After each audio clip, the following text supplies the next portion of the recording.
মুখোমুখি লড়াইয়ে নামবে পুরনো শত্রু নেইমার এমবাপ্পে। 2017 সালে বার্সেলোনা ছেড়ে রেকর্ড সর্বোচ্চ 222 মিলিয়ন ইউরোতে পিএসজিতে যোগ দিয়েছিলেন নেইমার জুনিয়র। একই সময়ে কিলিয়ান এমবাপ্পে ক্লাবটিতে আসেন ধারে। পরের বছর তাকে 180 মিলিয়ন ইউরোতে স্থায়ীভাবে কিনে নেয় পিএসজি।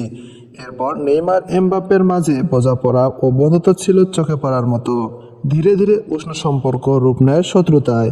একজন ক্লাবে থাকলে আরেকজন ক্লাবে থাকবে না এমন গুঞ্জনও ছড়িয়েছিল।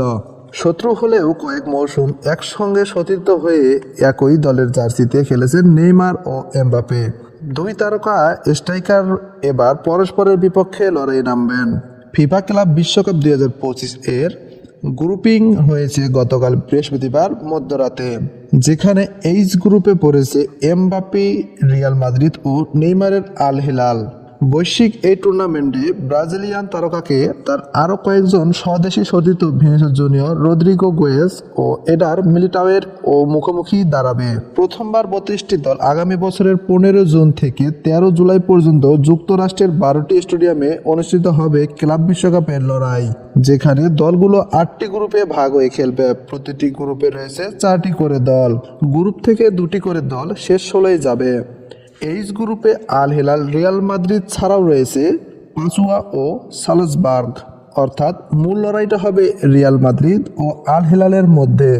শক্তিমাত্রায় বাকি দুটি দল বেশ পিছিয়ে।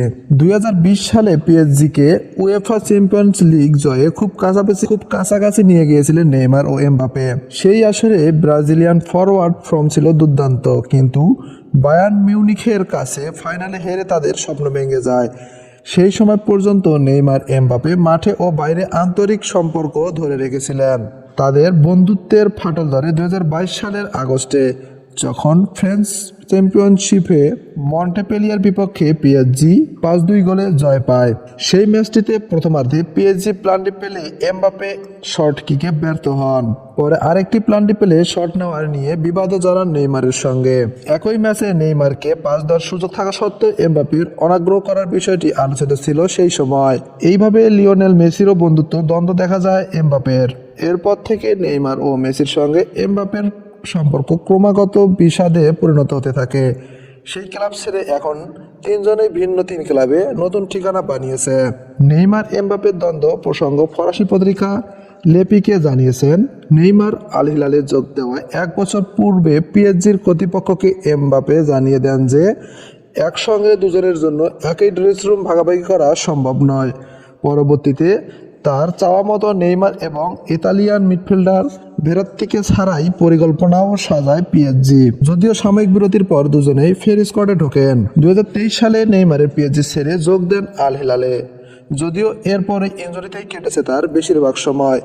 এরপরেই নতুন করে ইনজুরিতে পড়েন, ফলে এখন নতুন বছরেও নতুন করে মাঠে ফেরার অপেক্ষায় নেইমার। অন্যদিকে এমবাপ্পে 2024 সালের জুনে ফ্রি এজেন্ট হিসেবে রিয়াল মাদ্রিদে যোগ দেন, যা নিয়ে পিএসজির সঙ্গে তার এখনও ঠোকাঠুকি শেষ হয়নি। এরপরের সময় রিয়ালেও তার সময়টা কাটছে অম্লয় মধুর। টানা 2টি ম্যাচে প্লান্টি মিস করে আছেন সমালোচনার সঙ্গে। এই ছিল আজকের ভিডিওটি ভালো লাগলে অবশ্যই লাইক, কমেন্ট এবং শেয়ার করবেন। সেই সাথে বলে যাবেন আপনি নেইমারকে বেশি পছন্দ করেন নাকি এমবাপ্পেকে। যদি আপনি নেইমারের ভক্ত হন অবশ্যই চ্যানেলটি সাবস্ক্রাইব করবেন আর কমেন্টে নেইমারের নাম লিখে যাবেন। ধন্যবাদ সবাইকে।